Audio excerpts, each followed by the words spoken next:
வணக்கம் நேயர்களே, நான் உங்கள் ஆஸ்ட்ரோரேகா. இன்றைக்கி ஆஸ்ட்ரோரேகா இன்சைட்ஸில் வந்துட்டு ஒரு பொதுப்படையான ஒரு டிசீஸை பற்றி ஒரு காணொலி தான் இந்த காணொலி. அதாவது இப்போ இருக்கிற யுகத்தில் வந்துட்டு இப்போ இருக்கிற லேட்டஸ்ட் ரியாலிட்டியில் வந்து பார்த்திங்கன்னா மோஸ்ட் ஆஃப் த பீப்புளுக்கு வந்துட்டு யங் ஏஜ்லேயே வந்துட்டு இவங்களுக்கு ஹார்ட் அட்டாக் வருது, இவங்களுக்கு வந்துட்டு கார்டியாக் அரெஸ்ட்ன்ற மாதிரி இருக்குது. சில பேருக்கு வந்து கால்சிஃபிகேஷன்ற ஒரு நிலைமை வந்துட்டு ஹார்ட்டில் வந்துட்டு மைன்யூட்டாக டிசீஸ் இருக்குது. இது மாதிரி விஷயத்த வந்துட்டு எப்படி நம்ம அஸ்ட்ராலஜி மூலிமா டீகோட் பண்ணலாம், இல்லைன்னா இவங்களுக்கு வந்துட்டு ஒரு முன்னெச்சரிக்கை நடவடிக்கை, இவங்களுக்கு இது மாதிரி காம்பினேஷன் இருந்துச்சுன்னா நீங்க கண்டிப்பாக ப்ரிகாஷனரி ஆக்ஷன் எடுத்துக்கணுன்ற மாதிரி ஒரு காணொலி தான் இந்த காணொலிங்க.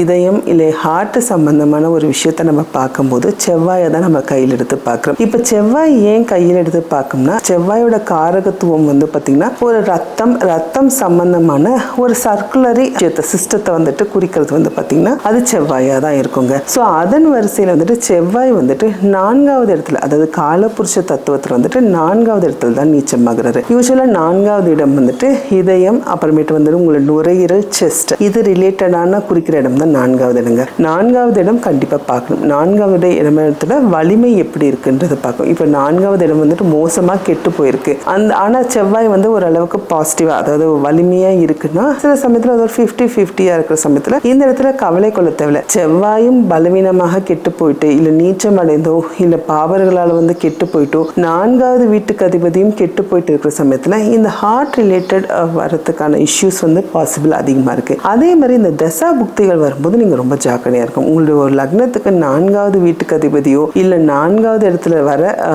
தசா, அதாவது புக்தி காலங்கள்ல வந்துட்டு நீங்க இந்த மாதிரி விஷயத்துல வந்துட்டு ஜாக்கிரதையா இருக்கணும். இது ஒரு சிறு காணொலி தான் உங்ககிட்ட ஷேர் பண்ணிக்கணும்னு நினைச்சேன். மற்றபடி அடுத்த வீடியோல வந்துட்டு மற்ற விஷயத்தோட உங்களை மீண்டும் சந்திக்கிறேன். நன்றி, வணக்கம்.